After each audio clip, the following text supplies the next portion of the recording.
पिछली क्लास में हम लोगों ने यंग मॉडुलस ऑफ इलास्टिसिटी और सुनो इलोंगेशन प्रोड्यूस्ड, लास्ट क्लास में हमने इलास्टिसिटी चैप्टर में यंग मॉडुलस ऑफ इलास्टिसिटी और elongation produced in the specimen, इस पर बेस्ड क्वेश्चंस किए थे। उम्मीद है कि आपको क्वेश्चन समझ में आए होंगे, बहुत अच्छे। उस पर हाँ नहीं होंगे, है ना, मैंने तो कहा था परेशान मत होइए, बुक में नहीं मिलेंगे। अब मैं बुक वाले क्वेश्चन करा रहा हूँ, जो बुक में दिए हैं वो भी करा देता हूँ। नहीं वो हैं, ये मत सोचिएगा क्वेश्चन नहीं है तुम्हारे सिलेबस में। लिखिए फाइंड द इलोंगेशन, वही क्वेश्चन है, देखिए अब यहाँ उसने किस तरीके से दिया है। देखो find the elongation of the steel and brass wire as shown in figure. Find the elongation, है ना, पहला क्वेश्चन है find the elongation, find the elongation of the steel and brass wire, है ना, find the elongation of the steel and brass wire, ठीक है ना, find the elongation of the steel and brass wire, ठीक है, as shown in figure, as shown in figure. एक figure दिया गया हम लोगों को, उसमें एक स्टील का वायर है और एक ब्रास का वायर है, ठीक है ना। Unloaded length of steel wire is, छोड़ो ये सब कुछ नहीं, बस एज शोन इन फिगर कर देता हूँ, उसमें वो बिना बात उसने बहुत कहानी बना रखी है।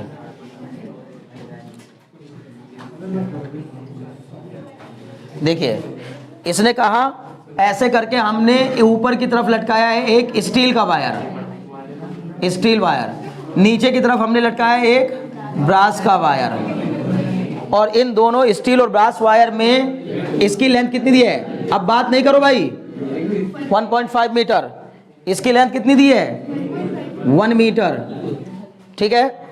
यहां पर कितना लोड लटकाया गया है 4 kg, यहां पर कितना लोड लटकाया गया है 6 kg, ठीक है ना। आपसे पूछा है क्या क्या दे दिया, young modulus of elasticity of the steel is 20 into 10 की पावर 10 पास्कल, इसकी इलास्टिसिटी दी है 20 इंटू 10 की पावर 10 पास्कल, ठीक है। और वाई बी ब्रास की दी है कितनी 9 इंटू 10 की पावर 10 पास्कल, 9 इंटू 10 की पावर 10 पास्कल।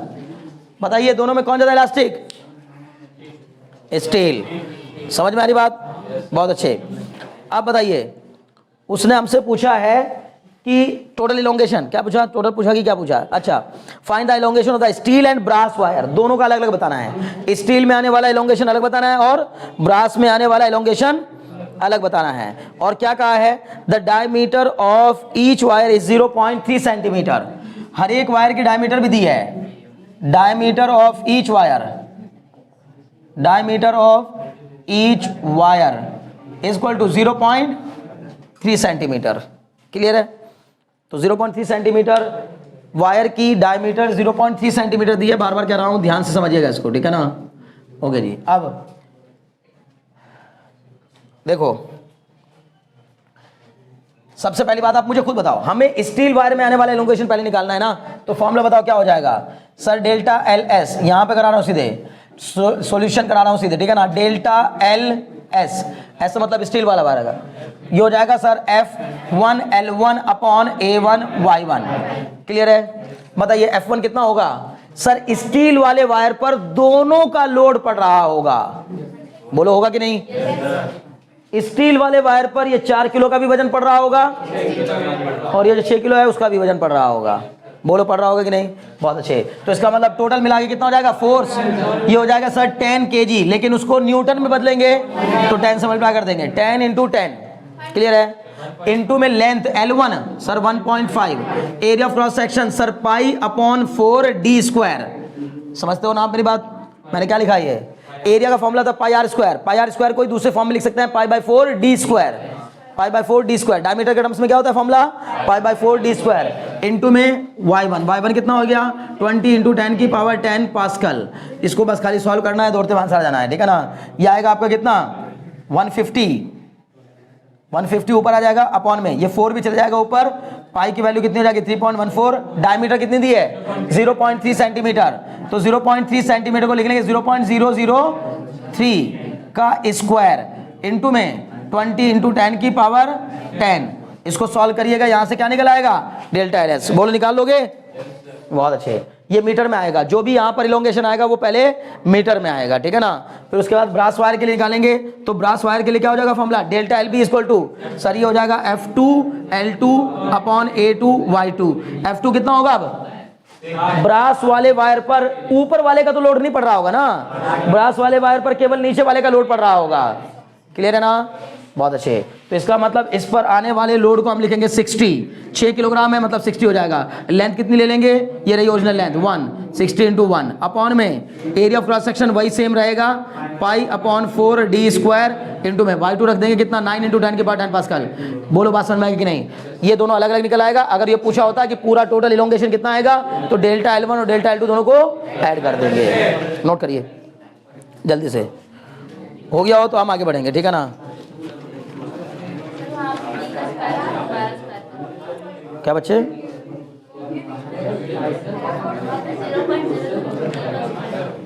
जीरो पॉइंट 00 कैसे आया, पाई डी स्क्वायर है ना, डायमीटर कितनी है 0.3 सेंटीमीटर, तो उसको मीटर में बदलने के लिए क्या किया 100 से डिवाइड, तो 0.003 मीटर हो जाएगा ये, फिर उसका स्क्वायर करेंगे, समझ गए, बहुत अच्छे। अरे भाई ये क्लियर हुआ, ठीक है, चलिए नेक्स्ट क्वेश्चन डालिए। वर्क डन इन स्ट्रेचिंग, हाँ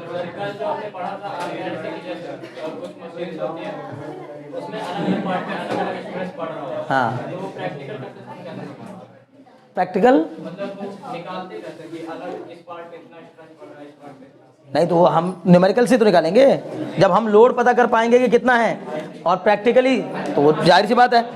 देखो सुनो, हमें कौन सी चीज पर कितना लोड, अच्छा तुम ये जानना चाह रहे हो ना कि हम ये कैसे पता लगाएंगे कि कौन से पार्ट को मजबूत बनाना है कौन से को, ये तो भाई मेरे प्यारे हम इतने सारे एक्सपेरिमेंट करते हैं लोड डाल डाल करके, जब कोई डिजाइनिंग होती है किसी चीज की तो उसके प्रोटोटाइप पता नहीं कितनी बार बन के फेल होते हैं, ठीक है ना। तो वो टेस्टिंग पहले ही हो जाती है लैब में, पहले टेस्टिंग, हमारे पास तो सीधे क्या आता है कंप्लीट मॉडल, कंप्लीट होके आती है ना चीज़, ठीक है ना। लेकिन उससे पहले जब टेस्टिंग, सबसे पहले तो मटेरियल की टेस्टिंग की जाती है, हमें पता होता है कि कौन सी चीज़ हमें क्या बनाना है, जो भी हमें बनाना हम उसके हिसाब से काम करेंगे। हाँ और सिंपल सी बात है कि उसको कौन से हिस्से को जो है ना भाई, कौन सा हिस्सा ड्रिल मशीन का कौन सा हिस्सा है जो कि सबसे ज्यादा प्रेशर झेलेगा, तो हम कहेंगे सर आगे वाला जो नुकीला हिस्सा है उसका एरिया ऑफ क्रॉस सेक्शन क्या हो गया कम, जो सबसे आगे का हिस्सा है उसका एरिया ऑफ क्रॉस सेक्शन कम होगा, प्रेशर उस पर ज्यादा पड़ेगा, ठीक है ना। प्रेशर ज्यादा पड़ेगा इसका मतलब यहीं से टूटने के चांस होंगे, अब यहाँ से टूटने के चांस होंगे तो इसका मतलब हम उसके वाले पार्ट को क्या बनाएंगे मजबूत बनाएंगे, ठीक है ना, क्लियर है। वो तो डिपेंड करता है कि हम किस तरह का काम ले रहे हैं उससे, ठीक है। जैसे सपोज कर लीजिए मैंने कहा आप क्रेन की बात कर लें हम लोग, तो क्रेन में सर केबल मेन होते हैं, समझ ना, सबसे मेन क्या है। अब क्रेन के अंदर हमने कहा क्रेन से हमने कोई नीचे से खाई में से कोई गाड़ी उठानी है, तो अब सबसे इंपॉर्टेंट रोल कौन अदा करेगा उसमें, केबल उसमें सबसे इंपॉर्टेंट रोल अदा करेंगे ना। कौन से केबल, जिन केबल पे हुक लटका हुआ है, क्यों, क्योंकि अगर उन केबल की इलास्टिक लिमिट कम होगी तो पता लगा जो चीज आप नीचे से उठाने के लिए गए थे उसके लोड के कारण वो केबल ही टूट गया, अब केबल टूट जाएगा तो पता लगा वो दोबारा फिर ढलान से गिरेगी, ठीक है ना चीज। एक बार तो ऑलरेडी गिर के उसका नुकसान जो होना था हो चुका है, एक बार आपने जो है ना केबल तोड़ करके कर दिया नुकसान। तो अब हमें पता है कि सबसे ज्यादा लोड कहाँ पड़ेगा, क्लियर है। कैसे पता चलेगा सब चीजें, भाई मान लो अब केबल की बात आ रही है, हम जिम में मशीनें देखते हैं, तो जिम की जो मशीनें हैं उनमें भी ज्यादातर क्या होता है केबल से इस्तेमाल किए जाते हैं, ऐसे पुली के ऊपर से इधर उधर से केबल जा रहे होते हैं, ठीक है ना। हम ऐसे इसको खींच रहे हैं तो केबल लोड कहाँ पे पड़ता है सबसे ज्यादा, केबल पे पड़ता है। अब केबल पे पड़ने वाला लोड कैसे पता लगेगा कि लोड कहाँ ज्यादा है, जहां ज्यादा लोड होगा वहां स्ट्रेस भी ज्यादा होगा, क्योंकि stress equal to load upon area. Magnitude में कैसे पता करेंगे, तो हम जैसे टेंशन निकाला करते थे वैसे टेंशन पहले निकालेंगे ना, नहीं समझे। ये रही देखो, मैंने कहा ये मेरी क्या है क्रेन है, अब देखो तुम्हें लग रहा हो ये कैसे क्रेन है सर, ठीक है ना, यही तो बात है, बस इमेजिन करना चाहिए। नहीं ये तुम्हें क्या पता, ऐसे ऐसे पेंटिंग करोड़ों रुपए में बिकी हैं। अब आप सोच रहे होंगे कि आपकी नज़र में तो ये क्रेन ही नहीं है, हाँ भाई करोड़ों में बिकी है, लोगों ने खरीदी भी है, समझ गए ना। अब बताओ क्या किया जा सकता है, ठीक है। ऐसी पेंटिंग में कुछ नहीं करना, खाली ये 3 लाइनें खींच के छोड़ दी और एग्जीबिशन में ले जाके रख दी, अब लोग एग्जीबिशन में जाके देख रहे हैं, कुछ पगले होते हैं, नहीं कुछ तो है इसमें, कुछ तो अब क्या है इसमें, कुछ पता नहीं क्या है, ठीक है ना। तो भाई कुछ तो है, ठीक है। मेन होता है उसकी मीनिंग कि आखिर वो किस बेस पर लिखी, किस वजह से बनाई गई है। खैर अभी ध्यान लगाओ। तो मैंने कहा मान लो ये हमारी क्रेन है, इस क्रेन से यहाँ क्या है, ये यहाँ पर आपका हुक लटका हुआ है, ठीक है ना, क्लियर। ऐसे जाएगा ना क्रेन का डंडा, तो हमें बाकी उसके इस फिगर से मतलब नहीं हो कैसा बना है, क्लियर। अब मुझे मेनली इससे देखना है काम, इस पे देखना। तो अब हम कहेंगे भैया ये जो है ना, अब यहाँ से इस क्रेन को हमने इसका हुक नीचे डाल करके इससे कोई वजन उठा लिया ऊपर। जब हम इससे वजन उठा रहे होंगे तो यहाँ पर क्या आएगा, टेंशन, यहाँ पर क्या आएगा, टेंशन। समझ में आ रही बात ना। इसका वेट किधर आएगा, नीचे। सर ये यहाँ पर टेंशन इधर, और ये यहाँ पर जो जिस पे ये लगी होगी उसके अगेंस्ट में यहाँ रिएक्शन ऊपर। कुछ बात समझ में ना। तो हम आराम से, कोई दिक्कत नहीं है, वो सब टेंशन वेंशन सब निकाल लेंगे हम आराम से। समझ में आ रही बात ना। कैसे, मोशन ऑफ कनेक्टेड बॉडीज के हिसाब से, क्लियर है। पुली पर पुली नहीं होगी, शार्प कॉर्नर होगा तो घिसेगा ना भाई। पुली दो वजह से लगाई जाती है। अब केबल को चलाने के लिए पुलिस ले कि फ्रिक्शन लेस, फ्रिक्शन कम हो, जितना कम से कम होगा, मोशन जितना इजीली हो जाएगा ना, तो फ्रिक्शन उतना कम लगेगा ना, ठीक है। पुली अकेले घिसेगी। और अगर आपने कोई शार्प कॉर्नर लगा दिया यहाँ पर, ठीक है ना, जैसे सपोज के लिए यहाँ पर आपने ये एक कोई सिलिंड्रिकल रॉड लगा दी, उसके ऊपर भी केबल चल सकता है, लेकिन रोज रोज केबल उसको भी काटेगा, खुद को भी काटेगा। समझ में आ रही बात ना। तो धीरे धीरे केबल कटेगी, केबल महंगी है। पुली एक अकेली पुली हटाएंगे, पुली दूसरी लगा देंगे। अगर पुली कट भी जाती है, केबल महंगी, केबल पूरी बहुत बड़ी केबल है, वो पता लगा कि बाद में क्या होगा, पूरी केबल बेकार, एक जगह से कट गई तो पूरी केबल खराब हो जाएगी, ठीक है। तो ये है, सब निकल आता है, उसकी चिंता मत करो, ठीक है ना। आगे इंजीनियरिंग में भी तो कुछ सीखेंगे ना, सब कुछ यहीं थोड़ी सिखा देंगे, ठीक है। तो अभी बहुत कुछ है। ये मत सोचा करो कि कोई भी चीज़, मैंने कहा बेस यही है, इससे बियॉन्ड ज्यादा कुछ नहीं। मतलब सीख जाओगे सब कुछ, अपने से भी सीख जाओगे, बशर्ते कि तुम्हारा बेसिक तैयार हो, ठीक है। चलो नेक्स्ट एनालिसिस से, work done in stretching a wire, work done in stretching a wire. एक वायर को स्ट्रेच करने पर वर्क डन कितना करना होता है। Work done in stretching a wire, ठीक है। इसमें लिखिए, consider a wire of length,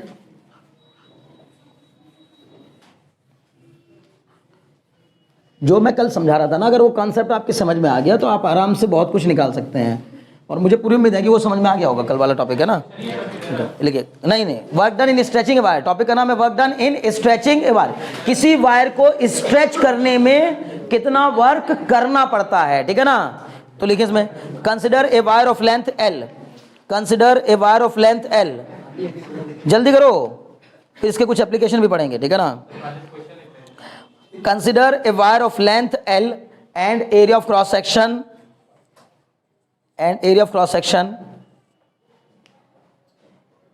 A, capital A लिख लीजिएगा, area of cross section capital A, suspended from a rigid support, suspended from a rigid support. Consider a wire of length L and area of cross section A, suspended from a rigid support. मतलब इस तरह की ही बात हो रही है। मान लीजिए कि कोई वायर है जिसका लेंथ कितनी है, एल है, और एरिया ऑफ क्रॉस सेक्शन कितना है, ए है। Area of cross section A है और इसकी जो लेंथ है वो एल है, ठीक है जी, okay. As shown in figure, क्या लिखा, एज शॉन इन फिगर कर दीजिए, as shown in figure, as shown in figure, ठीक है। देखिए, suppose that a normal force, suppose that a normal force capital F, suppose that a normal force capital F. Normal force मतलब cross sectional area के perpendicular लगने वाले force को normal force कहा जा रहा है। ए normal force capital F is applied at its free and, suppose that a normal force capital F is applied at its free and, at its free end and its length increases by, ऐसा करने पर मान लो किसकी length increase हो गई, and its length increases by, its length increases by small l। ऐसा करने पर मान लीजिए कि कैपिटल एल लेंथ के इस वायर की लंबाई खिंचकर कितनी हो गई, बढ़ी है उतनी, तो खिंच के हो कितनी गई, capital L plus small L, clear है। मैंने क्या कहा अभी तक हमने क्या किया, हमने कहा कंसिडर कर लीजिए कि एक वायर है जिसका एरिया क्रॉस सेक्शन ए है और लेंथ कैपिटल एल है। उस वायर पर हमने एफ लोड डाला, एफ लोड डालने से उसकी लेंथ में इलोंगेशन आ गया, कितने का, स्मॉल एल का। क्लियर, बहुत अच्छे। नहीं, अब बताइए, therefore young modulus of elasticity, therefore young's modulus of elasticity of the wire is given by, बताओ इस वायर की यंग मॉडुलस ऑफ इलास्टिसिटी कैसे डिसाइड करेंगे, तो सर y इक्वल टू क्या होता है फॉर्मूला, बोलो ना भाई, young modulus of elasticity y बराबर सिग्मा अपॉन ई, या फिर सिग्मा अपॉन ई नहीं सीधे भी लिख सकते हो, F upon A upon small L by capital L. अब की बार ये मैंने क्यों स्मॉल एल बाई कैपिटल लिखा, क्योंकि सर स्मॉल एल को ही मैंने इलोंगेटेड लेंथ दिया है। अब तक हम इलोंगेटेड लेंथ को क्या ले रहे थे, डेल्टा एल, तो डेल्टा एल बाई एल लिखते तब।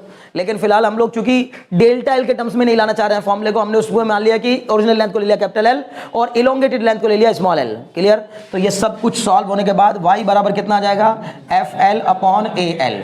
बोलो आया कि नहीं आया, ठीक है जी। f बराबर यहां से कितना आ गया सर, f बराबर आ जाएगा y a l upon capital L. बोलो यहां तक कोई डाउट हो तो नहीं। बहुत ध्यान सुनो, ये क्या केस चल रहा है, जो हम डेरिवेशन जो हम प्रैक्टिकल कर रहे थे ऊपर, वही केस है ये। मान लीजिए कि ये स्प्रिंग है, सॉरी ये एक वायर है, या मान लो कि ये कोई रबर है, उससे कोई फर्क नहीं पड़ता। बात वही है कि वायर के जैसी ही रबर है कोई, या वायर भी होता, तो वो वायर को हमने एल लोड डाल दिया, उसमें एफ फोर्स डाला, तो एफ फोर्स डालने पर उसकी लेंथ में इलोंगेशन आया, और वो एक बार इलोंगेशन आने के बाद रुक जाती है। ये नहीं कि हमेशा के लिए इलोंगेशन आता ही जाएगा, एक लिमिट तक आएगा। कहां तक आएगा, जहां तक इलोंगेशन आने पर, जहां तक डिफॉर्मिंग फोर्स और रिस्टोरिंग फोर्स आपस में इक्वल ना हो जाएं, ठीक है ना। जिस कंडीशन पर पहुंचकर डिफॉर्मिंग फोर्स और रिस्टोरिंग फोर्स आपस में इक्वल हो जाएंगे, वहां पर बॉडी की इलोंगेटेड लेंथ आकर के रुक जाएगी। अब अगर आपको इसके बियॉन्ड लोड, अगर आपको इसके बियॉन्ड एक बार जहां तक, जैसे हमने जब रबर पे बैग लटकाया था तो क्या हुआ था, रबर में इलोंगेशन आया, आने के बाद ये तो है नहीं कि हमेशा के लिए आता रहा, आने के बाद एक जगह एक लिमिट पे जाकर रुक गई थी, रबर रुक गई ना। अगर आप चाहते हो इसके अलावा इसके आगे फर्दर इसको मूव कराना चाहते हो, पहली बात अभी इस समय इस पर फोर्स लग रहा होगा कि नहीं, एक दो फोर्स लग रहे होंगे। कौन कौन से दो फोर्स, एक तो डिफॉर्मिंग फोर्स नीचे की ओर, ये वाला ये, और एक रिस्टोरिंग फोर्स ऊपर की ओर, जिसको रिस्टोर कराना चाहता होगा। अगर आप चाहते हो कि ये और बढ़ जाए आगे, इस एल से थोड़ी सी डिस्टेंस और आगे बढ़ाना चाहते हो, तो क्या करोगे, बोलो सर। अगर हम चाहते हैं कि ये थोड़ा सा और बढ़ जाए, कितना, डीएल, तो सर या तो इस पे वेट बढ़ा देंगे, या तो फिर खींचेंगे उसको, फोर्स लगा के खींच लेंगे। बात को समझ में ना भाई, हाँ वही बात है ना, हमने या तो कहते हैं उसके ऊपर सामान कोई वजन रख देंगे, वजन रखने से उसकी लेंथ बढ़ जाएगी, लेकिन वजन रखने से ये होगा कि लेंथ बढ़कर फिर रुक जाएगी एक जगह जाकर। लेकिन मैं कह रहा हूं इसके आगे मैंने क्या किया, जानबूझ करके जहां तक इसके अंदर इलोंगेशन आ सकता था वो ले आया, एक बार लोड डालकर, एक एफ फोर्स डालकर, और उससे इसको बहुत थोड़ा सा डिस्टेंस मूव कराया। कितना थोड़ा, डीएल, कितना छोटा होगा ये, जितना हम सोच सकते हैं, इतना छोटा है। तो सर इतने छोटे तक हम मान लेंगे कि जो डिफॉर्मिंग फोर्स रहा होगा वो कांस्टेंट रहा होगा, या रिस्टोरिंग फोर्स जो है वो क्या रहा होगा, कांस्टेंट रहा होगा। तो अब मैं क्या कहूंगा, now to increase its length, now to increase its length, ठीक है ना, increase its length through a very small amount dl, through a very small amount dl। अब हम इसकी लेंथ को बहुत थोड़े से अमाउंट तक और इलोंगेट करना चाहते हैं, तो क्या हो जाएगी, dl तक क्या हो जाएगा, द वर्क डन। अब इस केस में तो हमें वर्क करना पड़ेगा ना अलग से, तो work done in this process, ठीक है ना, work done in this process, इस काम में किया गया वर्क कितने के इक्वल हो जाएगा। सर अगर आपने लेंथ में बहुत थोड़ा सा इंक्रीमेंट लाए हैं तो वर्क भी बहुत ही थोड़ा सा हुआ होगा, तो D W equal to sir F into D L. बोलो कोई डाउट हो तो, बहुत अच्छे। अगर D W equal to F into D L हो गया, तो इसका मतलब D W equal to Y A, बोलिए ना, small L upon capital L into D L. ये हुआ केवल यहां से यहां तक लाने में वर्क, मतलब बहुत ही स्मॉल माइनर सा डिफरेंस लाने में वर्क।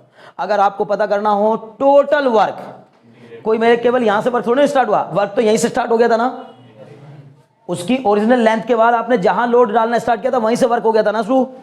वर्क तो वो भी कर रहा है ना, जो लोड हमने डाला है वो भी तो, बैग क्या वर्क नहीं कर रहा है, बैग भी तो वर्क कर रहा था ना, उसको खींचने में बैग ही वर्क कर रहा था। अब उस बैग के वर्क करने के बाद हमने और खींच दिया, तो इसका मतलब हमने बाहर से एक्सटर्नल वर्क किया। और तो अगर मुझे टोटल वर्क निकालना है तो फिर क्या करना होगा, इंटीग्रेट करना होगा, ठीक है ना। तो हम कहेंगे total work done, total work done to elongate, total work done to elongate the wire, to elongate the wire from 0 to L। बताइए 0 टू लेंथ L है ना, LENGTH, लेंथ L। क्या समझे, 0 क्यों कह रहा हूं, जब ये अपनी बिल्कुल फ्री स्टेट में था, इस पे कोई लोड नहीं डाला गया था, तब ये यहां पर क्या रहा होगा 0।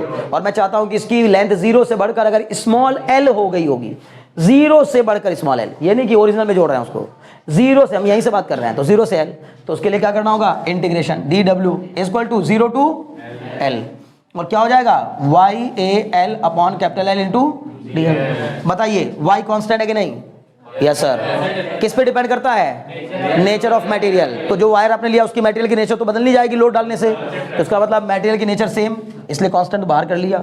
एरिया ऑफ क्रॉस सेक्शन को हम लोग सेम मान रहे हैं, ठीक है ना। मतलब क्यों मान ले रहे हैं कि भाई हम ये मान रहे हैं कि इलोंगेशन इतना ज्यादा नहीं आ रहा है कि उसकी लेंथ के इंक्रीमेंट से उसकी ब्रेथ मतलब डायमेंशन में कोई चेंज आया होगा, यानी कि ब्रेथ में चेंज आया होगा। तो y constant, a constant, capital L, original length constant sir, ठीक है ना। तो ये सब कांस्टेंट हो गया, बचा क्या, L dl, L का इंटीग्रेशन बताइए क्या आएगा, dw का इंटीग्रेशन w, तो सर ये हो जाएगा w equal to YA upon L, और इसका आ जाएगा सर L स्क्वायर अपॉन 2। मुझे पूरी उम्मीद है बात समझ में आ रही होगी। लिमिट कहाँ से कहाँ तक जाएगी बच्चों, 0 से L तक, तो W बराबर कितना हो जाएगा, L जब यहाँ रखोगे तो 1/2 L स्क्वायर ही आ जाएगा, ये YA upon capital L into 1/2 L square. कुल मिला जुला कर ये हो जाएगा sir W equal to 1/2 YA L square upon capital L। बोलो बात समझ में आएगी नहीं, पक्का, बहुत अच्छे। अगर ये बात समझ में आ गई तो मुझे आप बताएं कि अगर मैं इसको एक बार फिर से ऐसे लिखना चाहूँ, W equal to 1/2 YA small l upon capital L into L, तो गलत तो नहीं लिख दिया, पक्का। मैंने इस L स्क्वायर को 2 हिस्सों में तोड़ दिया, small l into small l। बताओ YAL अपॉन कैपिटल L क्या हो गया, F इंटू L। तो इसका मतलब वर्क डन कितने के equal sir, W equal to 1/2 times of F into L। यानी कहने का मतलब सीधा सा ये हुआ कि अगर किसी वायर पर, किसी स्प्रिंग पर, किसी रबर पर F लोड डाल देने से किसी भी मैटेरियलिस्टिक बॉडी पर जो कि इलास्टिक हो, उस पर F लोड डाल देने से अगर उसकी लेंथ में इंक्रीमेंट स्मॉल l के इक्वल आ जाता है, यानी कि हमें दो बातें पता हो, कितना लोड डाला है और कितना लेंथ में इंक्रीमेंट आया। जो हम एक्सपेरिमेंट कर रहे थे कि 5 सेंटीमीटर का था पहले हमारा स्प्रिंग और 1 सेंटीमीटर उसमें इलोंगेशन आया था, और लोड हमें पता है, हमने उस पर 4.5 किलो 3 किलो जो भी वजन डाला था एक्सपेरिमेंट करते समय, याद है ना। तो 4.5 किलो के हिसाब से आप उसको न्यूटन में बदल लो, वो हो गया आपका F, और जो लेंथ में इंक्रीमेंट आया वो अपॉन 1/2, मिलकर क्या हो जाएगा, work done by that load to stretch the spring और द वायर। उस वायर को स्ट्रेच करने में, खींचने में उस लोड ने जितना वर्क किया है वो इतने के इक्वल होगा, यानी 1/2 times of F into L।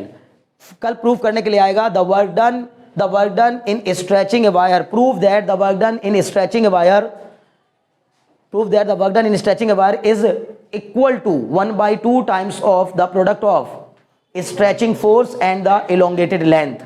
stretching force मतलब जो उसको stretch कर रहा है, applied force, very good, deforming force, applied force, जो भी नाम दे लो, और L मतलब elongated length। मुझे पूरी उम्मीद है बात समझ में आ गई होगी, ठीक है। अब एक और बात बताइए यहीं से, अगर मैं यहां से कह दूं आपको इसको बदलना चाह रहा हूं, अच्छा ठीक है, ओके जी, F अपॉन, चलो यहां तक पहले नोट कर लो, ठीक है ना, फिर बताते हैं क्योंकि जगह नहीं मिल रही मुझे।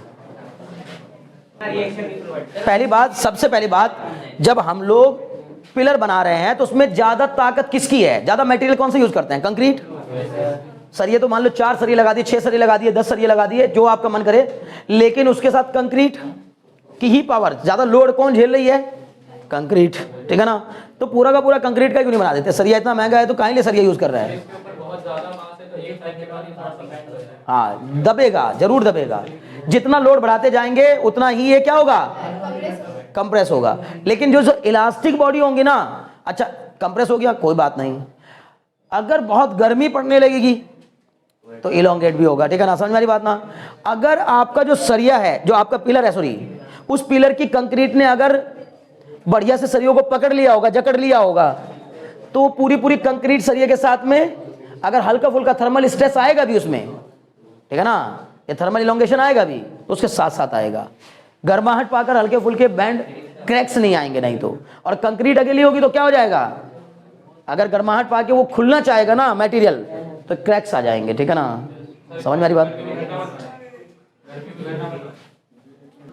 दिस वर्क डन, लिखो पहले, this work done in stretching, लिखिए, this work done in stretching the wire gets stored in the wire.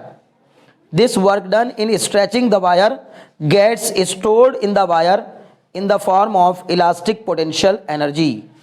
In the form of elastic potential energy. Elastic potential energy. And it is also called strain energy. And it is also called strain energy. It is also called, देखो, this work done in stretching the wire, मतलब इस wire को खींचने में किया गया ये work, this work done in stretching the wire gets stored in the wire, gets stored in the wire in the form of elastic potential energy. मैं बार बार आपसे कह रहा हूं कि आप पढ़े लिखे होने की वजह से आप कह सकते हैं कि रबर, जो हम जिस रबर पे एक्सपेरिमेंट कर रहे थे वो भी वायर ही है, मतलब वायर का मतलब केवल ये बिजली के तार नहीं, क्लियर है ना, बहुत अच्छे। Elastic potential energy, it is also called strain energy. जैसे हम अभी तक नाम सुनते आ रहे हैं, thermal energy, kinetic energy, potential energy, तो इस एनर्जी का स्पेशल नाम क्या है, स्ट्रेन एनर्जी। क्यों, किसके कारण आई है सर, इलोंगेशन प्रोड्यूस्ड होने के कारण आई है, और इलोंगेशन प्रोड्यूस को ही स्ट्रेन कहते हैं, समझ में आ रही बात ना, तो इसका मतलब इसको हम स्ट्रेन एनर्जी भी कह देते हैं।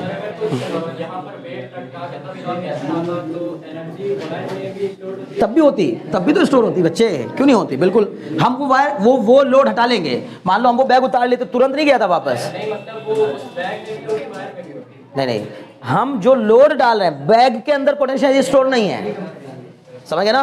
बैग के अंदर अगर पोटेंशियल एनर्जी स्टोर हो गई, बैग के अंदर अगर पोटेंशियल एनर्जी स्टोर हो गई, तो बैग अपने आप जाएगा ना छोड़ने पर वापस, लेकिन बैग उतार लेने पर स्प्रिंग वापस जा रहा है, इसलिए किसके अंदर स्टोर हुई एनर्जी, स्प्रिंग के अंदर। एलोंगेशन बिल्कुल सेम चीज कंप्रेशन में भी है, बिल्कुल सेम, कोई फॉर्मूला बदलेगा नहीं। आप यही काम क्या कर दो, बस इसको उठा के नीचे कर दो। ये हमने अभी छत से लटकाया है तार, जैसे ऊपर लटकाया था उस समय, इसको तुम उल्टा कर दो, फर्श पे रख दो और उसके ऊपर लोड डालो, अब ये कंप्रेस होगा, समझ गए ना, तो कंप्रेशन में भी एनर्जी स्टोर होगी।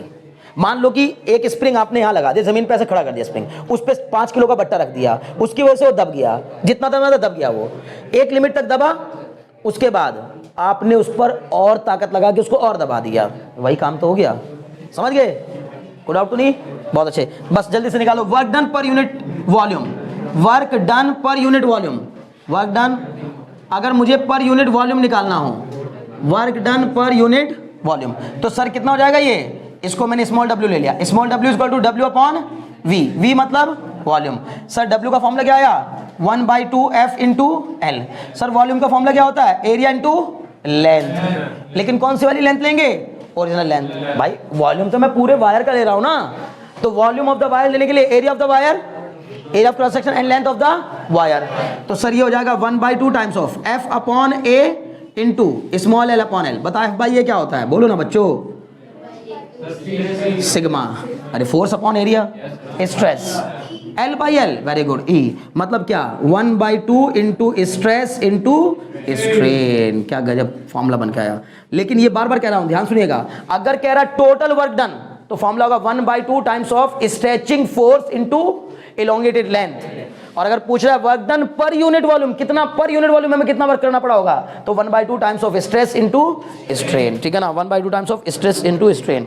पेपर में दोनों में से कोई भी आ सकता है, पूरे चांस है, ठीक है ना। चलिए आज के लिए मुझे लगता है इतना काफ़ी है, नेक्स्ट क्लास में मिलेंगे तो इसके बियॉन्ड जा रहे होंगे। ये चैप्टर ऑलमोस्ट ओवर हो गया, इसमें 1-2 डेफिनेशन बची है वो लिखवा करके, हाँ एक टॉपिक बचा इसमें, कल आते याद दिलवा दीजिएगा, स्ट्रेस स्ट्रेन कर्व, जो कि पेपर में जरूर आएगा। लेकिन जितना भी मजे का पार्ट था, जो पढ़ने वाला था, सीखने वाला था, वो हो गया। स्ट्रेस स्ट्रेन कर्व तो खाली आपको ग्राफ बनाना है, पेपर में नंबर मिल जाने हैं, ठीक है ना। हाँ मुझे मालूम है, वही तो इंपॉर्टेंट है, पेपर में वही आएगा, ये भी मैं बता रहा हूँ, ठीक है।